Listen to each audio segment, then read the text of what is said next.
Okay, so welcome sa ating house tour number 144.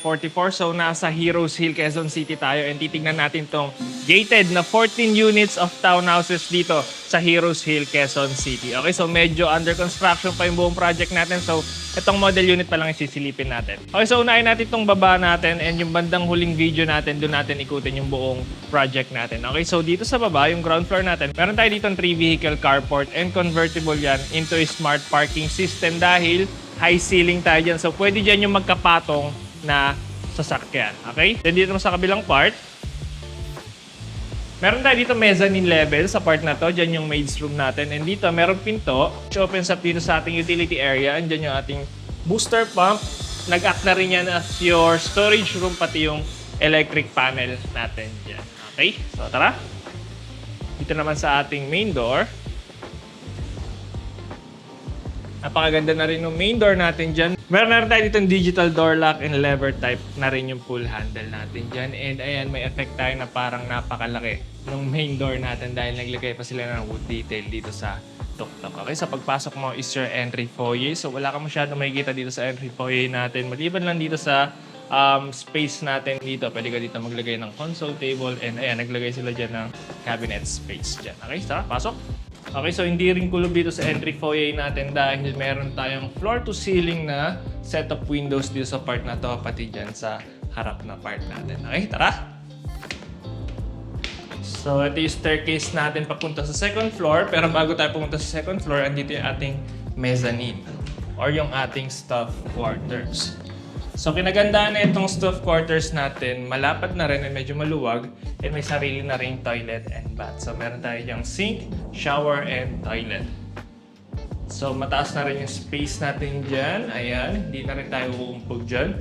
And kasya dito ang maski malapad-lapad na kama kung sakali. Sabay, meron na rin siyang built-in wardrobe. Hindi rin kulob dito dahil may sliding window tayo dito which opens up sa carport natin. Okay? Proceed na tayo dito sa second floor natin. Okay, so pagkakit mo dito sa second floor natin, is yung ating main living space. Ang unang bubungad sa'yo is your dining area. Ayan, maski 8-seater na dining table set, maski laparan mo pa yan, ang lapad pa ng space natin dyan. Hindi kakain ng space dito sa buong main living space natin. Grande na rin yung feeling dito sa second floor natin dahil high ceiling tayo dyan. May mga false ceiling design. Ang dami nating pin lights dyan. May mga pipe-in music na pwede mong i-connect sa phone ninyo. So pwede ka magpatugtog dyan. May speaker tayo dyan. So by smart home na rin tayo dito. So yung mga switch ng ilaw natin is pwede mong i-connect rin through your phone. Okay, so model unit to. So yung mga furniture dito is hindi included dun sa selling price natin. Okay? Including ito, hindi to kasama sa deliverable units natin. At least may idea kayo kung ano pwede nyo gawin dito sa media wall natin dyan. Yung mga AC units natin is hindi kasama. Meron lang is yung mga copper tubes. Naka-ready lang yan. At least hindi na kayo mag-install ng copper tubes kung sakali. Flooring natin dito is meron tayong marble finish design. Dito naman yung ating living area.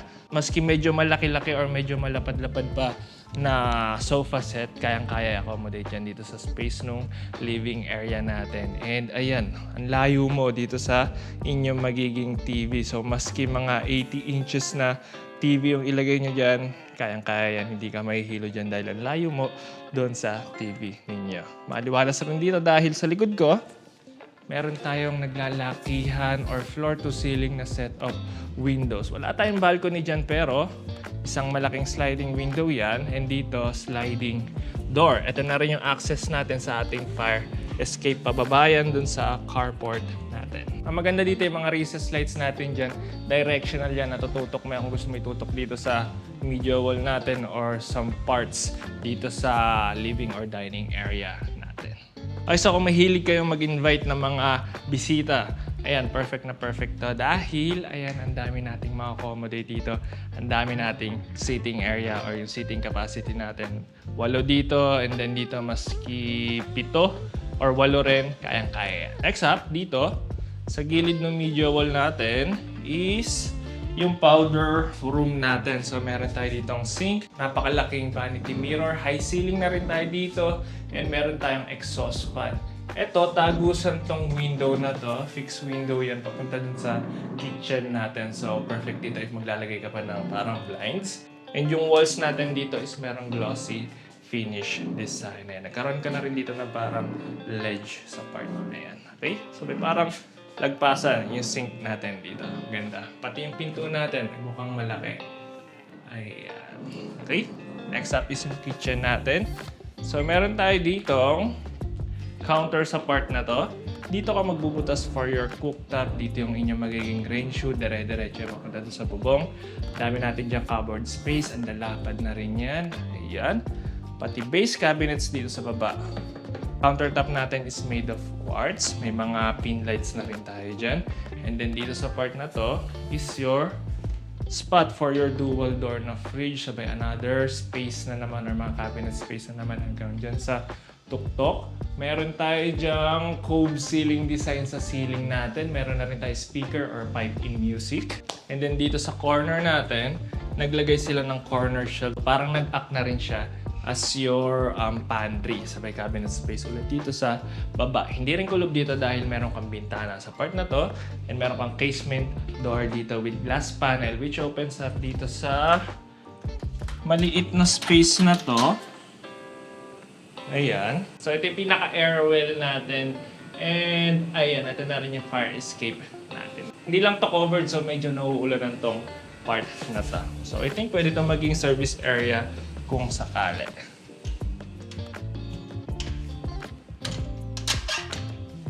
Dito yung ating sink. Napakalaki ng sink natin dyan. Undermount na rin yan. May mga under cabinet lighting na rin tayo.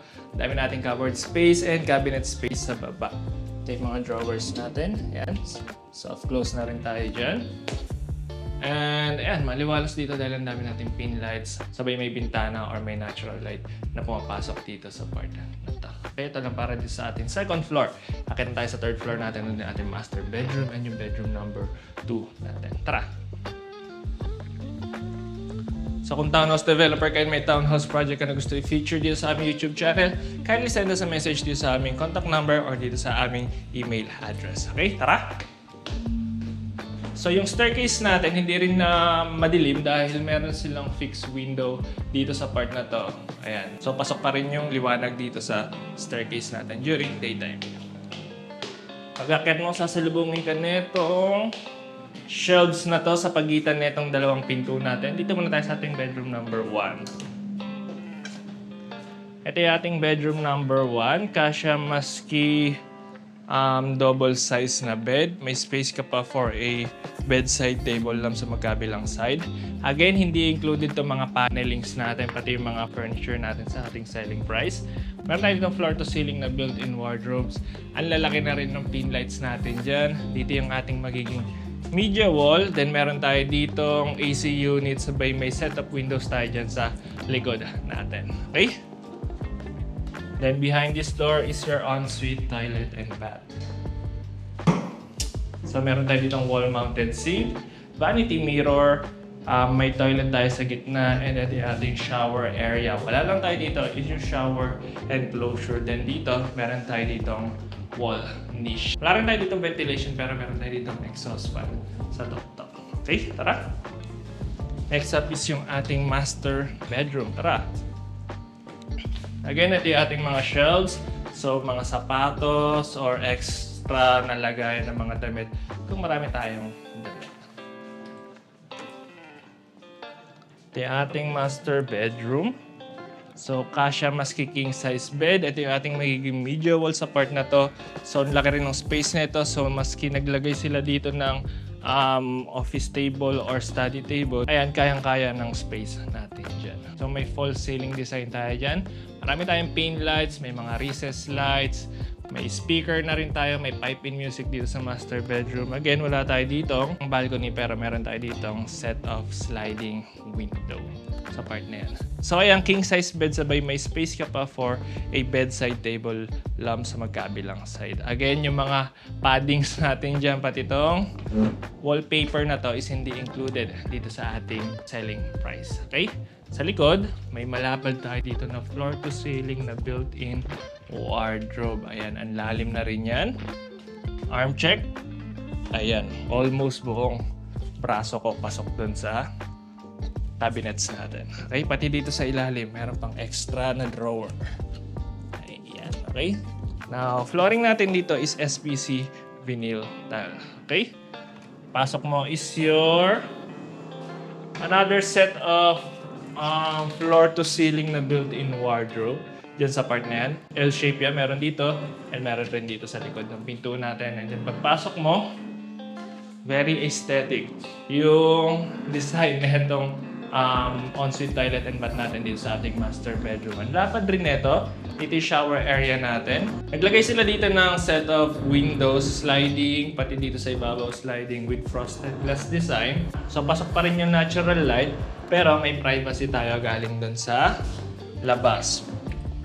Pag binuksan mo to, kita mo na dito yung, ayan, medyo covered ka pa rin pala. And then, yung access natin sa ating fire escape. Connected yan mula dun sa second floor, dun sa sulok ng living area natin. Packet yan. Okay?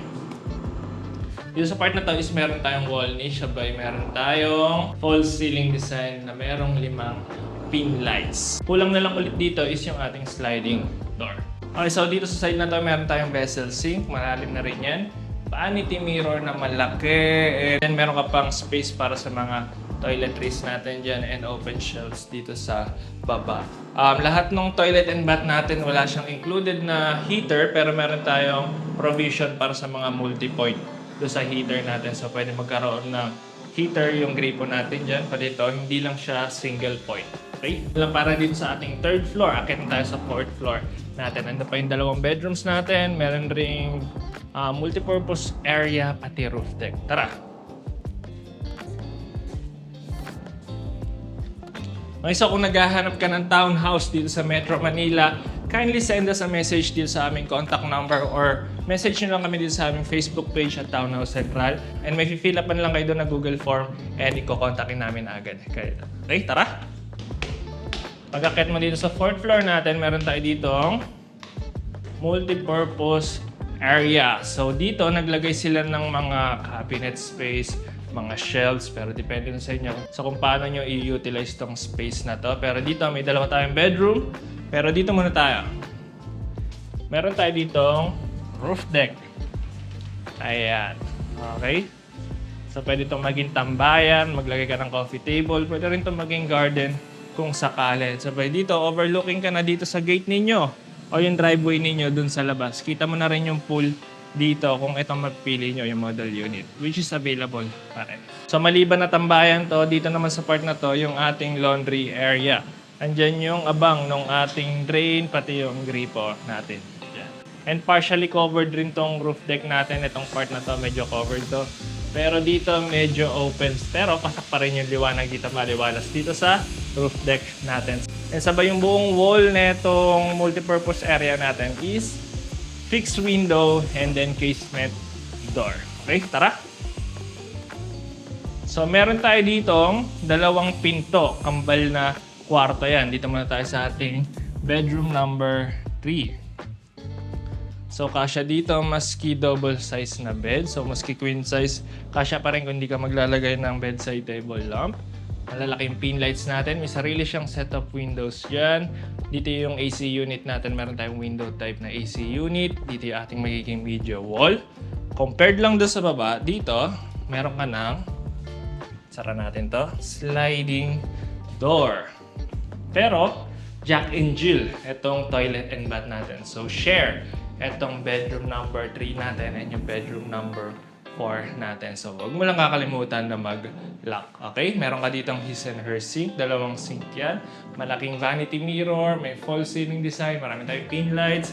Dito yung ating shower area. May wall niche na rin tayo dyan. Dito yung toilet. And malapad na rin yung open shelves natin dito sa ilalim ng ating sink. Dyan sa part na yan. Isa ulit na sliding door.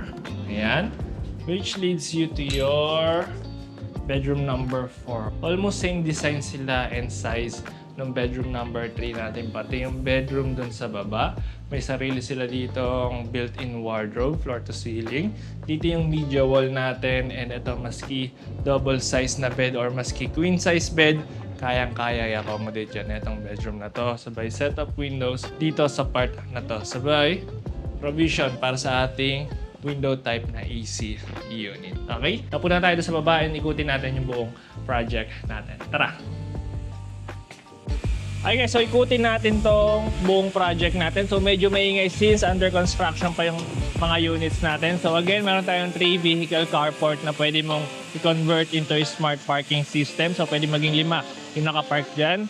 Dito muna tayo sa ating saltwater pool. Pero dito sa likod ng guardhouse natin, ito yung ating main gate, meron tayo ditong saltwater pool. Tara!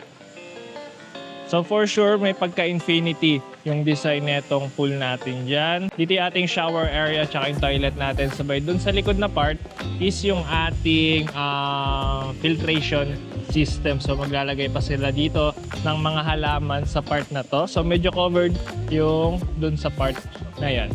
Okay? Okay, so meron tayo ditong total of 14 units. Pagpasok mo sa main door ninyo, ito yung model unit natin, sabay may dalawa pa dito sa part. Ayan, okay? So the more na papunta ka dun sa part na yun is paluwag ng paluwag yung driveway ninyo dun sa part na yan. Okay, sabay sobrang lapit rin nito sa Fisher Mall. Okay, tara dito. Ito yung driveway natin, ito yung main door natin. Meron tayong pedestrian gate dito and then meron rin tayo dito 24/7 na guardhouse na may nagtatao rin dyan. Okay, tara. So flood free na rin tong area natin dahil kung mapapansin nyo, pataas to and nasa tuktok tayo. Sabay dito, tanaw mo na yung Fisher Mall. Ayan, lakad ka lang sa Fisher Mall. Ayan, nasa kanto nyo na yung Fisher Mall. Then, paglabas mo dyan is Quezon Ave na agad. So, very accessible yan. Or dadaan kayo sa Araneta Ave or papunta kayo sa Quezon City Memorial Circle. Ayan, very accessible. Parang nasa gitna ng Araneta and ng Quezon Ave. Okay na, so let's do a recap. Okay guys, so meron tayong total of 14 units and gated compound tong project natin. So very safe and very secured na rin.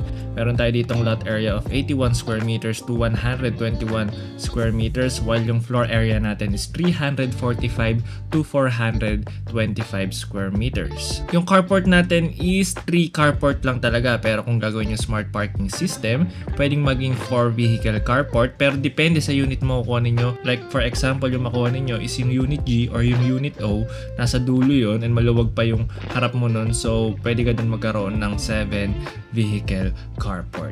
So meron na rin tayo ditong electric vehicle charging ready sa garahe natin. May saltwater pool, may mga units rin dito na may elevator and e-home na rin tayo dito. So pwede nyo i-connect yung ilaw, yung cortina, yung speaker ninyo sa inyong phone. Okay, so that's it for our house tour number 144. My name is Jello from Townhouse Central and see you at the next townhouse. Bye-bye!